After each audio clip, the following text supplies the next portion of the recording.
3 बाऱ्या मला ब्लड लावलं होतं या जितके बी आठवडे आले तर ते इतक्या आठवड्यामध्ये मला 3 बाऱ्या ब्लड लावलं होतं. तर ते जे काय खर्च लागला होता चाबी चोरली चुकीचं आहे. तुम्ही तुमचा गेम खेळा, असाच माझा गेम आहे. मला नका तन्वीच्या मागे फिरतं, मग मी रुचिताच्या मागे फिरायला लागले. मग ते म्हणले तू असं का करतोस? म्हणलं मला फिरायचं, माझं मर्जी, माझं घर आहे, मी जे करायचंय म्हणलं माझ्या मनाने. बहीण भाऊ फक्त रात्री खाटावर झोपायच्या टायमाला बोलत जाऊ, बाकी दिवसभर आपलं जे गेम आहे ते तुझा तू खेळ जा, माझा मी खेळणार. मी तुझं ऐकणार नाही, कारण की हा बिग बॉस आहे. इथं आपल्यालाच पुढे जावं लागेल. तू ट्रॉफी मला देणार नाही, माझी ट्रॉफी मी तुला देणार. काय झालं की ते आपलं मन लागत नाही, खेळायला मन लागत नाही किंवा कुठला टास्क करायला किंवा कोणाशी बोलायला मनात लागत नव्हतं. ते सारखं मनात येत होतं घरी कोणाचं काय झालं असेल काय नाही. त्याच्यामुळे मी जरा माग पडलो होतो. आणि नंतर मग आता बाहेर आल्यावर कळालंय की माझ्या हज्जीचा पुराच हात तुटला आहे. नमस्कार मंडळी, मी श्रावणी विलास लकेश्री तुमचं मराठी वाहिनीमध्ये खूप मनापासून स्वागत करते. आपल्यासोबत आता प्रभू आहे. डॉन, कसा आहेस? मस्त आहे, तुम्ही कशा आहेत? मस्त. बाहेर आल्यावरती पहिलं कोणाला भेटलास तू किंवा कोणाशी बोललास? पहिलं तर मी कोणालाच बोललो नाही, डायरेक्ट मी माझ्या आई पप्पालाच भेटलो. तू घरी गेला होतास म्हणजे? हा. वा, खूप आठवण आली असेल ना आई बाबांची? हो, खूप आली. तुझ्या इथे गेल्यावरती गावाला सगळ्यांची रिॲक्शन काय होती? सगळे तुला येऊन भेटून काय बोलले? म्हणजे मला बोलले होते ज्या टायमाला एपिसोड पडणार नाही त्या टायमाला कोणालाच भेटायचं नाही. तर मी असं गावात आलो म्हणजे असं कोणालाच कळू दिलं नाही. अच्छा. नंतर मग एपिसोड बघितल्या दुसऱ्या दिवशी खूप घराबाहेर भीड लागली होती. प्रभू आला बिग बॉस करून, खूप भारी वाटलं. हो का? घरामध्ये असताना तुझ्यावरती तू लहान आहेस किंवा तुझ्याकडे तेवढी इम्युनिटी नाही आहे ह्यामुळे खूप चर्चा होत होत्या किंवा तुला तेवढी कॅप्टन्सीसाठी सुद्धा तू नाही आहेस, पात्रता नाही आहे असं सगळ्यांचं म्हणणं होतं. तर तुला त्यावेळी काय बोलावं असं वाटलं होतं त्यांना किंवा तू जे बोलू शकत नव्हतास, तुला आता बोलायचं आहे तर काय बोलशील? काय नाही, मला जे बोलू वाटत होतं मी डायरेक्टली बोलत होतो. तोंडावर कोणालाच भेट नव्हतं, कारण की मी डॉन आहे. मी तिथं कोणालाच भेट नव्हतं. मी माझी दादागिरी दाखवायचं. तुझं यावड नाही, तू खोटाड आहे, इतकं बोललो होतो मी. तरी पण त्यांना नाही कॅप्टन्सी द्यायची होती मला, म्हणून त्यांनी नाही दिली. जाऊ द्या, पण मी माझे जेवढी 100% आपण जेवढी कोशिश करायला पाहिजे. भेटलं तर भेटलं, नाही भेटलं ते जाऊ द्या. ओके. तू प्राजक्ताची चावी चोरली होतीस, तुला का असं वाटलं की चोरी करावी त्यावेळेला?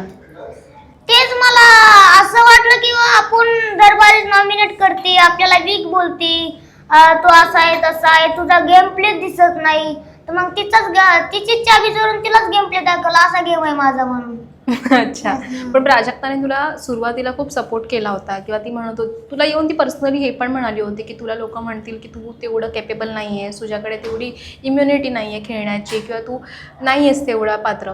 तर त्यावेळेला ती तुला समजवायची सुरुवातीला, पण नंतर अचानक तिचा स्वभाव बदलला. तुमच्यात काही बोलणं झालं होतं का किंवा भांडणं झाली होती का? मला तर नाही वाटलं ती बोलायची चालायची. मला तर जसं पहिल्या आठवड्यात आम्ही भेटलो होतो, पहिल्याच आठवड्यापासून मला ती प्रत्येक आठवड्याला नॉमिनेट करीत होती. तर मला असं वाटत होतं अरे यार एक तरी आठवडा सोड. तर मला असं वाटत होतं ही फक्त तोंडावर गोड गोड बोलायचं आणि माघारी जाऊन अरे काय प्रभू गेम नाही दिसत, असं तसं इकडं तिकडं फिरतो, फक्त काय नाही दिसत, गेम नाही खेळत, काय नाही हे बोलायची. तर मग तोंडावर गोडपणा आणि माघारी कडूपणा हे मला तिचं आवडत नव्हतं, म्हणून मी आधी चावी चोरली आणि कांड केलं. ओके, चालेल. सागर दादांबद्दल काय बोलशील? सागर दादा आणि तुझी एक छान मैत्री आहे आणि नंतर मग तुमच्यामध्ये पण थोडे वाद झाले आणि गेल्या आठवड्यामध्ये जेव्हा सागर दादा असं म्हणाले की प्रभू मी तुला चांगला मित्र मानत होतो, पण तुझ्या आणि माझ्यामध्ये कुठेतरी एक कटूपणा आलाय, तो जाऊन आपण पुन्हा मित्र व्हावे. तर तुमच्यामध्ये त्यानंतर पुन्हा काही बोलणं झालं होतं आणि सागर दादांबद्दल तुझ्याबद्दल काय प्रेम आहे का, मैत्री आहे का, काय सांगशील? हा, तसं तर प्रेम आहेच, पण मला असं वाटत होतं बिग बॉसच्या घरामध्ये ते टोळीमध्ये होते आणि टोळी जे करायचे तर तेच ऐकून माझ्यासोबत हे करायचे. तर मला असं वाटतंय ते माझ्यासोबत चांगलं राहायचे, आम्ही दोघं होतोच चांगलं. ते माझे फॉलोअर पण होते, मला ओळखत होते, माझ्या रील बघितल्या होते. तर मला त्या टायमाला खूप भारी वाटलं. पण अचानक 1-2 आठवडे झाल्याच्या नंतर अचानक मला ओरडायला लागले. त्यांचं म्हणजे जे आवाज होता तो खूप वरच्या लेवलला होता, तर ते मला सहन नव्हतं होत. मग त्यावरून भांडण झालं आमचं दोघांचं, अनुश्रीचं माझं रुचिताचं होतं. त्याच्यात बी मधात येऊन हे दुसरंच काही बी जोडून ते ओरडायचे माझ्यावर, तर ते मला आवडत नव्हतं. तर मग त्याच्यामुळे मी आमच्या दोघांचं व्हायचं ते मिटवीत पण होतो आम्ही. अच्छा. आणि विशाल आणि तुझं पण थोडं भांडण व्हायचं, पण तू टोळीमध्ये जाऊन बसायचा. तू तन्वीसोबत होतास, पण तू टोळीमध्ये जाऊन पण बसायचा. ते तुला एक मॅनिप्युलेट करत होते, सांगत होते की तू त्यांच्याकडे जातो, तू फक्त काम करतोस, तू काटा ग्रुपमध्ये फक्त काम करण्यासाठी आहे, ते तुझा वापर करूनच घेत आहेत, तुझ्याबद्दल त्यांना काही वाटतच नाही आहे. हे जेव्हा बोलणं होत होतं तेव्हा तू त्यांना अगेन्स्ट का नाही गेलास, किंवा तू त्यांना काहीतरी उत्तर का नाही दिलंस त्यावेळेला? आता त्या टायमाला नवीन होतो मी, आणि बिग बॉस शो हे काय होता त्या टायमाला मला समजलंच नाही. एक आठवड्याच्या नंतर मला ते समजलं की गेम असा खेळावा लागतोय, भिडावं लागतंय, लढावं लागतंय. नंतर मग मी माझा डॉनगिरी दाखवायला सुरुवात केली होती. त्या टायमाला मी टोळीमध्ये बसायचो, उठायचो, कारण की मला माहिती नव्हतं. मला असं वाटत होतं हे समजे लोक आता आपलेच आहेत, गेम खेळायला चाललेले आहेत. म्हणून आता त्याचा ऑलरेडीच्या ते 5 जणांचा ग्रुप बनलेला होता, त्या टायमाला मी एकलाच होतो. म्हणून इकडं समजासोबत उठायचो, बसायचो आणि मी माझा गेम खेळायचो. पण तुला विशालबद्दल राग यायचा का? तो सारखा तुला काही ना काही बोलायचा, उलटं बोलायचा, वेगवेगळ्या प्रकारे तुला काही ना काही बोलायचा. तर तुला कधी राग येऊन तू भिडायचा पण त्यांना, जसं तू म्हणतोस की तू त्यांना भिडला पण नंतर परत तू बोलायला पण जायचा. ते का होतं असं?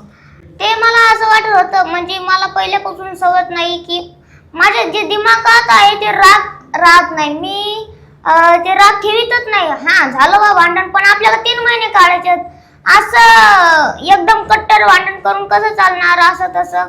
तर मग म्हणून मी बोलायचो, तो यायचा बोलायचा तर मी बोलायचो त्याला, पण मनामध्ये राग होता आणि त्याला सांगत होतो, पण तू जे करतोस ना ते चुकीचं असतंय आणि ते मला आवडत बी नाही. तू तोंडापुरतं बोलतोस, त्याच्यामुळे मी तुला बोलतोय. तो माझ्याकडे यायचा, फक्त माझ्याकडून त्याला काहीतरी हवं होतं. म्हणजे मी चहा बनवायची सवय होती, मला चहा बनवला की तो मागायला यायचा, कारण की तिकडं कोणी बनवत नव्हतं. त्यामुळे मला गोड गोड बोलायचा. त्याला म्हणून बी दाखवलं, फक्त तू काम करण्यासाठी माझ्याकडे येतोस आणि गोड गोड बोलतोस आणि पाठीमागं जाऊन माझंच घराणं करतोस, हे त्याला सांगितलं पण होतं मी. ओके. पण त्यांच्याकडून काटा आणि टोळी असे 2 ग्रुप होते, आहेत म्हणजे अजूनही. मग टोळीचं असंच म्हणणं होतं की काटा ग्रुपमध्ये तुझा फक्त वापर होतोय, पण तुला कधी असं वाटलं का त्या गोष्टीचं? नाही, मला तर असं कधीच वाटलं नाही माझा वापर होतोय का, कुणी आपल्याला यूज करतंय, कुणी आपल्याला गेम पुरतं जवळ धरते, असं मला कधीच वाटलं नाही. जे काही करायचं होतं ते माझ्याच पद्धतीने मी केलंय, जे मला योग्य वाटन तेच मी केलेलं आहे. मला काट्यातलं सांगित होते, तू चाबी चोरली, चुकीचं आहे, तुम्ही तुमचा गेम खेळा, असाच माझा गेम आहे, मला नका शिकू, हे मी त्याला डायरेक्ट बोलत होतो. माझ्या काट्यातले गण लोक होते, मला समजत होते, पण मी नव्हतं ऐकीत. मला जे करायचं मी करीन, तुम्ही मला नका सांगू. आणि परत मी ते पीठ दुसऱ्याचे टाकलं होतं, ते एक माझ्याकडून झालता घोळ. त्या टायमाला पण मला समजत होते, तू असं करू नको, चुकीचं कर. तुम्ही म्हणलं मी माझा गेम असाच खेळणार, तुम्हाला जे करायचं ते करा, मी नाही ऐकणार तुमचं. मी इंडिव्हिज्युअलच खेळत होतो. काटा भले एक मी होतो, डिसिजन घ्यायला फक्त ग्रुपमध्ये जाऊन बसायचं, पण मी खेळायचो एकलाच. ओके. तन्वी बाबतीत काय बोलशील? तन्वी तुझी छान बहीण झाली आता. तिने तुझ्या आईसाठी सुद्धा साडी दिली होती, गिफ्ट की. तू सहज बोलला होतास की माझ्या आईला साडी आवडते आणि तिने तुला आईसाठी साडी दिली नवीन. तर त्या बाबतीत काय बोलशील? तन्वी आणि तुझं नातं? हो, तो खूप म्हणजे पहिल्या आठवड्यापासूनच आमचं नातं एकदम स्ट्रॉंग बनलेलं आहे. आणि खूप मला म्हणजे असं वाटतंय खूपच भारी नातं बनलेलं आहे आमचं. आणि परत ती बोलली होती मी तुला टीव्ही देईन, तर खरंच मला टीव्ही पण तिनं मॅनेजरला सांगून, माझ्या घरी टीव्ही नव्हती, फोनवर आई पप्पा बघायचे, तर टीव्ही पण मला पाठवलेली आहे. तर खरंच ती खूप चांगली मुलगी आहे आणि खरंच तिनं मला भावासारखं जपलं. आता बिग बॉसच्या घरात कसं जेवण राहत नव्हतं, इतके जण होते, उडून जायचं, तर ती माझ्यासाठी बाजूला वाटीत काढून ठेवायची, चहा बाजूला ठेवायची. ती चहा पित नव्हती पण माझ्यासाठी लावायची. तर मला ते कुठं जाणवत होतं, अरे यार आपली काळजी घेते, येते करते, तर मला खूप भारी वाटायचं. ती गण सांगत होती मला की प्रभू तू इथं चुकतो, मी तुझी मोठी बहीण आणू म्हणून मी तुला सांगते, तू हे नाही करायला पाहिजे. म्हणलं हे बघ ताई, मी पण तुला छोटा भाऊ म्हणूनच सांगतो, आपण बहीण भाऊ फक्त रात्री खाटावर झोपायच्या टायमाला बोलत जाऊ, बाकी दिवसभर आपलं जे गेम आहे ते तुझा तू खेळ जा, माझा मी खेळणार, मी तुझं ऐकणार नाही, कारण की हा बिग बॉस आहे, इथं आपल्यालाच पुढे जावं लागेल. तू ट्रॉफी मला देणार नाही, माझी ट्रॉफी मी तुला देणार नाही, असं बोलून आम्ही खेळत होतो. वा, छान आहे. तन्वीने तुला टीव्ही गिफ्ट केली होती. तुला आता आई बाबांनी सांगितलं असेल की तन्वीने टीव्ही पाठवली, तुला एक्सपेक्टेड होतं का ती असं पण करू शकते? हो, मला होता विश्वास, कारण की तिनं जे लेटर तिचं स्वतः नॉमिनेट झाली, स्वतः घराबाहेर जाण्याचा रस्ता तिनं स्वतःवर घेतला, मला लेटर दिला की का, कारण की माझा गेम अजून स्ट्रॉंग व्हावा, तिनं मला लेटर वाचायला दिलं, हौसला यावा, माझ्या जिद्द यावा की मी अजून गेम स्ट्रॉंग करेन. तर मला त्याच्यावर मी खूपच विश्वास बसला, खरंच चांगली आहे म्हणून. ओके. परत तन्वी आणि तुझ्या नात्यामध्ये पण फूट पाडायचा प्रयत्न केला होता. मागे असं म्हणणं होतं टोळीचं की ते फक्त तुला जेवणासाठी, की तू त्यांना जेवण आणून देशील, चहा आणून देशील, नाश्ता आणून देशील, एका प्रकारे तू त्यांचा फक्त युथफुलसाठीच आहेस असं सुद्धा बोलत होते. मग तू कधी तन्वीशी या गोष्टी बाबतीत बोलला का आणि तन्वीने तुला समजवलं का काही? नाही, हा तिला बोललो, अरे लोक का असं करतील म्हणलं, तू तन्वीच्या मागं फिरतो, तन्वीच्या मागं फिरतो. नंतर मग मी ठरवलं पण, तर नंतर मग ते वैतागून गेले. मी असा गेम चेंज केला की आता तुम्ही म्हणतात ना तन्वीच्या मागे फिरतो, मग मी रुचिताच्या मागे फिरायला लागले.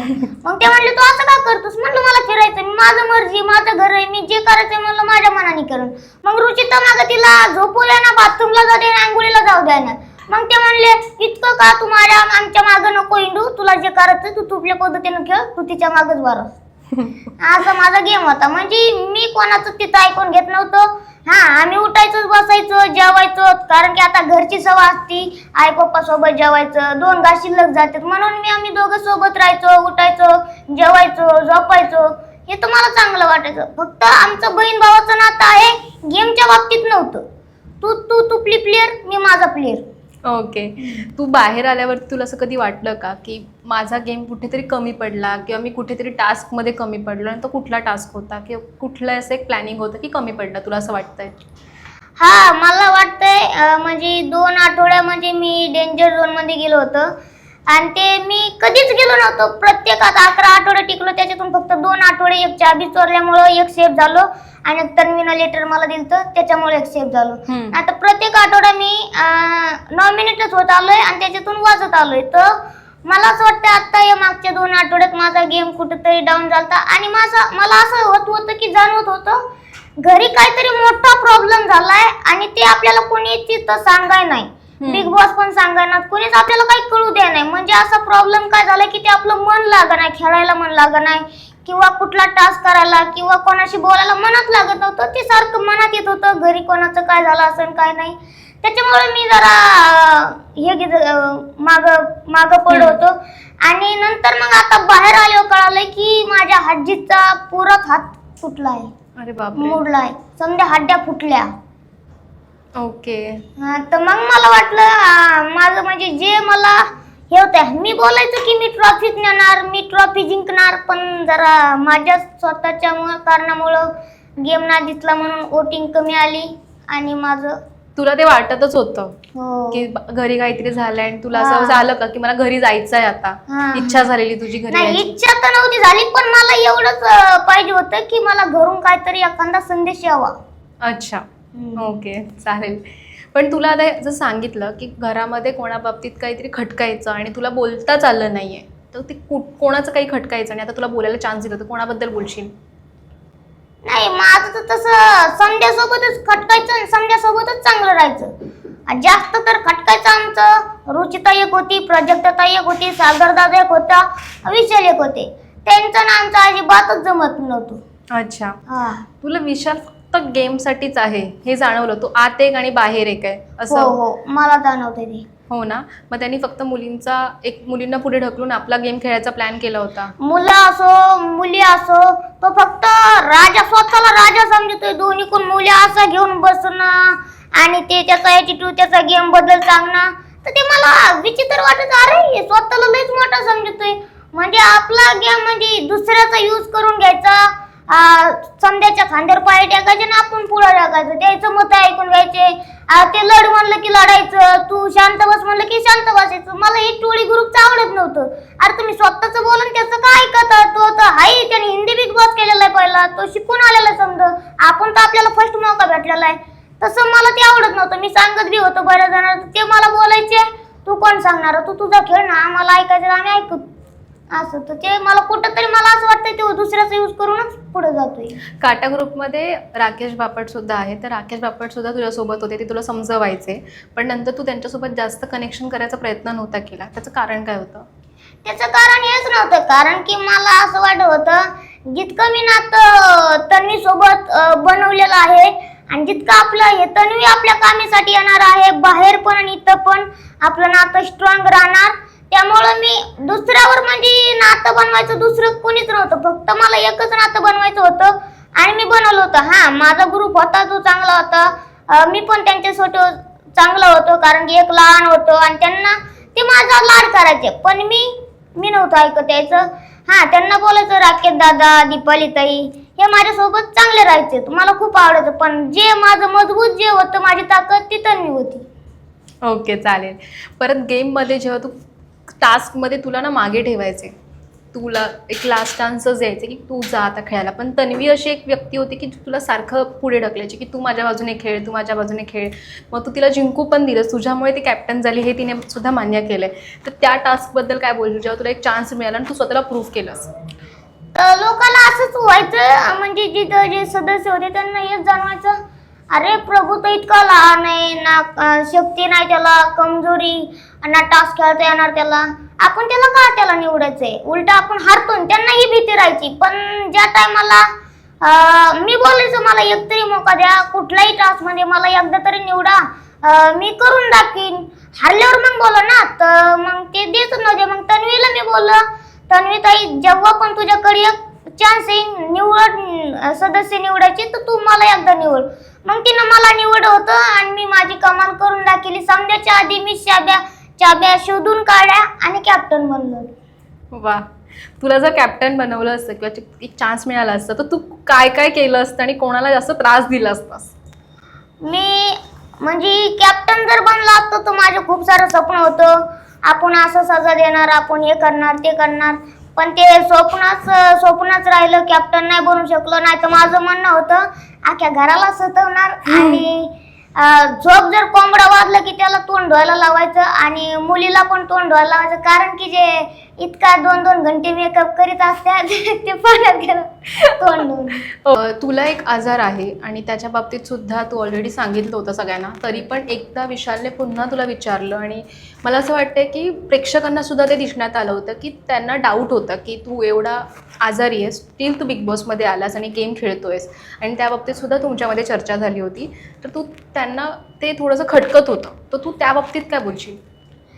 काय नाही, मी तर मला एवढंच म्हणायचं, हा मी माझा आजार पण होता, मला थॅलेसेमिया आजार हा होता आणि हे मी कोणापुढं उघड नाही केला, कारण की मला हे वाटत होतं जर आपण आजार समजायला सांगत बसलो हे तर मला जास्त वीक समजते. तर मी माझ्या स्वतःच्या आजारासोबत खेळायची, तर मला सवय झाली आता स्वतःच्या आजारासोबत खेळा हे करा, तर मला एकदम इझी झालं. मी माझं स्वतःला बघून कधीच वीक नाही झालो. मी एवढंच होतं की मी लढण हे करीन, माझं तेवढंच होतं. प्रेक्षकाला तर मला माहीतच आहे, क्या महाराष्ट्रात गेलंच आहे, बिग बॉसनी खर्च लावलेला माझा 3 बारे मला ब्लड लावलं होतं. या जितके बी आठवडे आले तर त्या इतक्या आठवड्यामध्ये मला 3 बारे ब्लड लावलं होतं.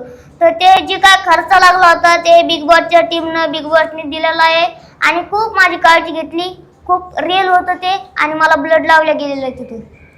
Okay, thank you so much. खूप छान वाटतं गप्पा मारून. पण तुझ्या प्रेक्षकांसाठी जे अनएक्सपेक्टेड होतं तू बाहेर येणार आहेस आणि त्यांना जेव्हा कळालं की तू बाहेर आलायस तेव्हा त्यांना खूप वाईट वाटलं होतं. ते तुला टॉपमध्ये बघत होते किंवा विनरसुद्धा बघत होते, तर तू त्यांच्याबद्दल काय सांगशील? तर काय नाही, नेक्स्ट टाइम जर भेटला चान्स तर आपण ह्या बारी जरी जिंकलो असतो तर मग प्रत्येक वेळेस नसतं जाऊ शकलो बिग बॉस मध्ये. पण काही नाही, तुमचं इतकं प्रेम सपोर्ट भेटलं मला, ट्रॉफीपेक्षा जास्त तुमचं प्रेम भेटलं तर तेच माझ्यासाठी खूप आहे. त्याच्यासाठी मी तुमचा खूप मोठा आभारी. तुम्ही मला 11 आठवडे टिकून ठेवलं त्याबद्दल तुम्हाला लाख लाख काळजापासून धन्यवाद करतो.